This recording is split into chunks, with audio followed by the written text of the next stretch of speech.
Coucou tout le monde, je vous retrouve aujourd'hui avec un maquillage de l'automne. Donc je commence par appliquer mon fond de teint de chez By Terry où on clique un petit peu en dessous et il y a du fond de teint qui sort par au-dessus. Alors le pinceau il est super dense et il est biseauté et j'avais un petit peu d'appréhension par rapport au pinceau. J'avais peur qu'il me plaise pas et en fait je l'adore. Il est parfait pour appliquer le fond de teint, il ressemble beaucoup à certains pinceaux que j'ai pour l'application justement du fond de teint. Donc au niveau de la couvrance, c'est une couvrance qui est modulable et elle est parfaite pour moi. Puisque au niveau des joues, j'ai appliqué une seule couche et j'en ai rajouté un petit peu, comme vous pouvez voir, au niveau du front. Et la couleur aussi, c'est parfait. J'aime beaucoup ce fond de teint. Il est très doux, il est lissant et il a un résultat hyper naturel. C'est vraiment un très joli coup de cœur, c'était la première fois que j'utilisais. Pour l'anti-cerne, par contre, je vais utiliser un chouchou. C'est vraiment un produit que je connais très bien maintenant, qui est l'anti-cerne de chez Sephora.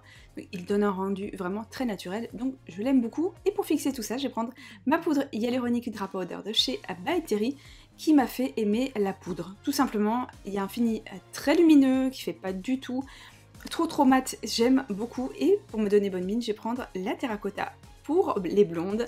Donc j'en applique dans le creux des joues et aussi à la racine des cheveux. Et j'aime beaucoup cette teinte qui fait très naturelle et qui se fond parfaitement. Pour le blush, je vais prendre celui de chez Clarins, qui est le Blush Prodige. Et je vais commencer par la teinte la plus foncée des 4 qu'il y a dans ce joli blush. Et je vais me servir aussi du pinceau qui est fourni avec, qui est très bien, qui est très doux et qui est parfait. J'en applique et ensuite, avec mon pinceau poudre, je viens flouter parce que j'aime beaucoup cet effet. J'aime bien quand c'est bien fondu avec la poudre et avec la terracotta. Voilà, je fais pareil de l'autre côté. Et ensuite, je vais me servir d'une teinte au-dessus. Je vous la montre tout de suite.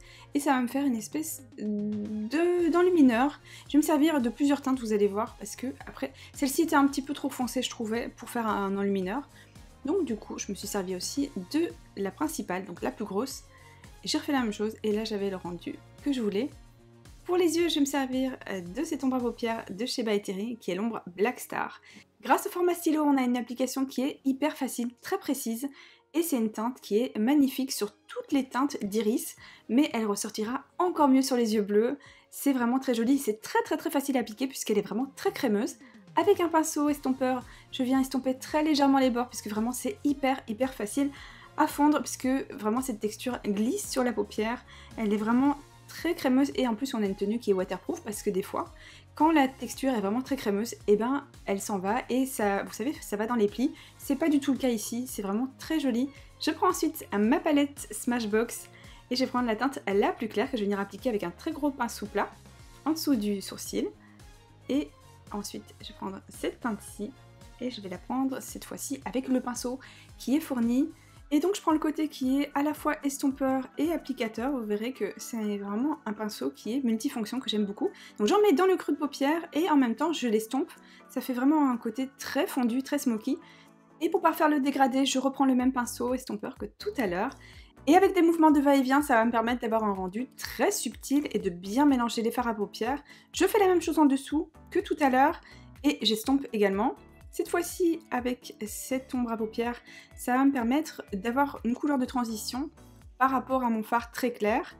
Et une fois que j'ai bien estompé, je prends mon crayon Kajal noir sur mesure de chez Clinique qui a vraiment une couleur qui est très intense et aussi une formule qui est grasse, mais pas trop. Ça va me permettre que ça ne dégouline pas en dessous de mon œil. J'en applique dans la muqueuse et aussi au niveau du ras des cils. Et pour venir le fondre, je prends le pinceau, cette fois-ci, côté biseauté qu'il y a avec la palette Smashbox. Et je fais exactement la même chose au niveau du coin externe de mon œil. Avant de passer au mascara pour terminer les yeux, je vais redessiner de façon très naturelle mes sourcils avec mon crayon de chez Sephora. C'est celui que j'utilise quand vraiment je veux un rendu pas trop sophistiqué mais assez naturel. Donc je viens remplir et combler donc avec mon crayon. Et ensuite, pour un fini toujours plus naturel, je viens les rebrosser à nouveau, ça va venir fondre le crayon. Ensuite, je vais me passer aux cils, donc pour terminer le maquillage des yeux. Une fois que j'ai recourbé mes cils, je vais appliquer le mascara waterproof, donc effet faux cils de chez Yves Saint Laurent, qui est un merveilleux mascara, qui a une brosse qui est parfaite pour venir attraper les petits cils comme les miens. La formule de ce mascara a été enrichie en 4 huiles nourrissantes et qui aide à renforcer les cils. Elle a été aussi enrichie en provitamine B5 pour des cils plus longs et beaucoup plus souples. Il paraît qu'au bout de 4 semaines, les cils sont dans un bien meilleur état de santé et qu'ils sont beaucoup plus jolis.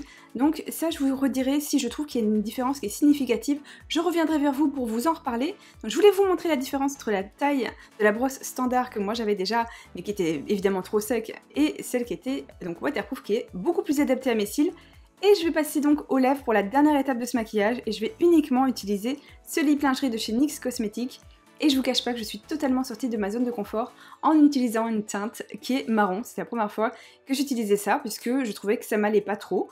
Et cette teinte est juste magnifique. Alors évidemment, ça plaira pas à tout le monde, je le reconnais. J'espère que ce tutoriel vous a plu. Je vous fais des très gros bisous et je vous retrouve très bientôt dans une prochaine vidéo. Ciao!